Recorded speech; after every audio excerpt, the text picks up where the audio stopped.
The birdies tell me it's Colston Loveland at 10. So not Warren Wow. being the first one. Ow. So, Pat, if this is indeed true, and so far we are 9 for 9 on this, do you think Colston Loveland is, well, the prince that was promised for this offense here?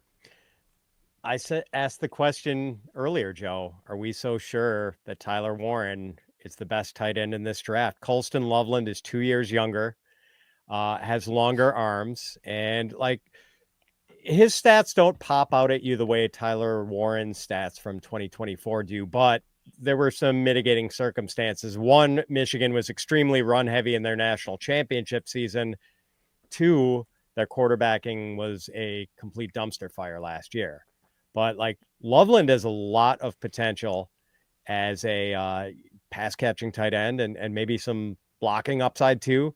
So it's interesting. I mean, we're going to see a lot of 12 personnel, I guess, because they just re signed Cole Kmet to a multi year deal.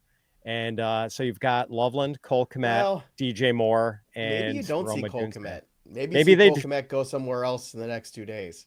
I could see maybe they that trade happening him. too, Pat. I think there Maybe. would be teams lining up for Cole Kmet, to be honest with I you. don't know I if think the there's a return's lot gonna of be. teams that would make sense. But Joe, Maybe he'd like to be reunited with his best friend Justin Fields. That wouldn't be so bad. Those two had a pretty good true. rapport. It's fair. So let's talk about Colston Loveland from a fantasy perspective here, Debro. We have seen the ceiling of glass shatter for rookie tight ends in the last couple of years, right? Pitt's had a huge rookie season in terms of yardage. We've seen Sam Laporta. We've seen Trey McBride. All these incredible young tight ends come in and hit the ground running. Can Loveland be that guy for the Chicago Bears in this system with this quarterback and this new head coach, who, by the way, uh, did a pretty good job with Sam Laporta?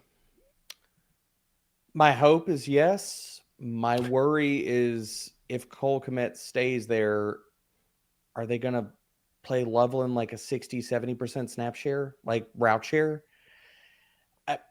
I'm hoping that the Bears are smart enough to do this and that he plays well and that he gets the full-time role. My question also, and I guess like I'm not trying to throw cold water on this, is we still haven't seen Caleb Williams support any weapons, much less multiple weapons.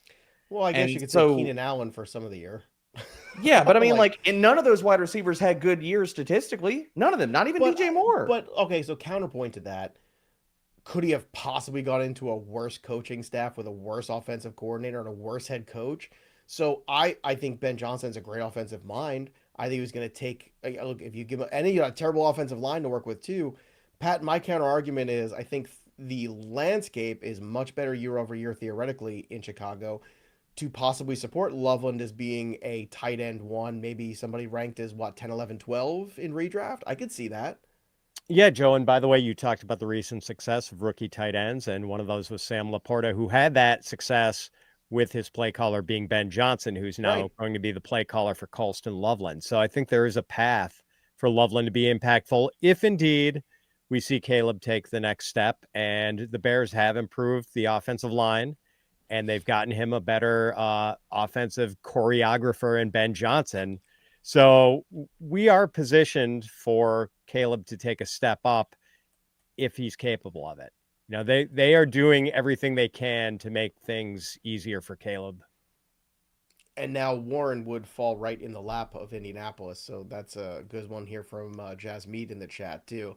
If Warren's the guy they want, this was just right in their lap, too. So a top 10 pick on a tight end, too. You don't see that very often. That's very interesting.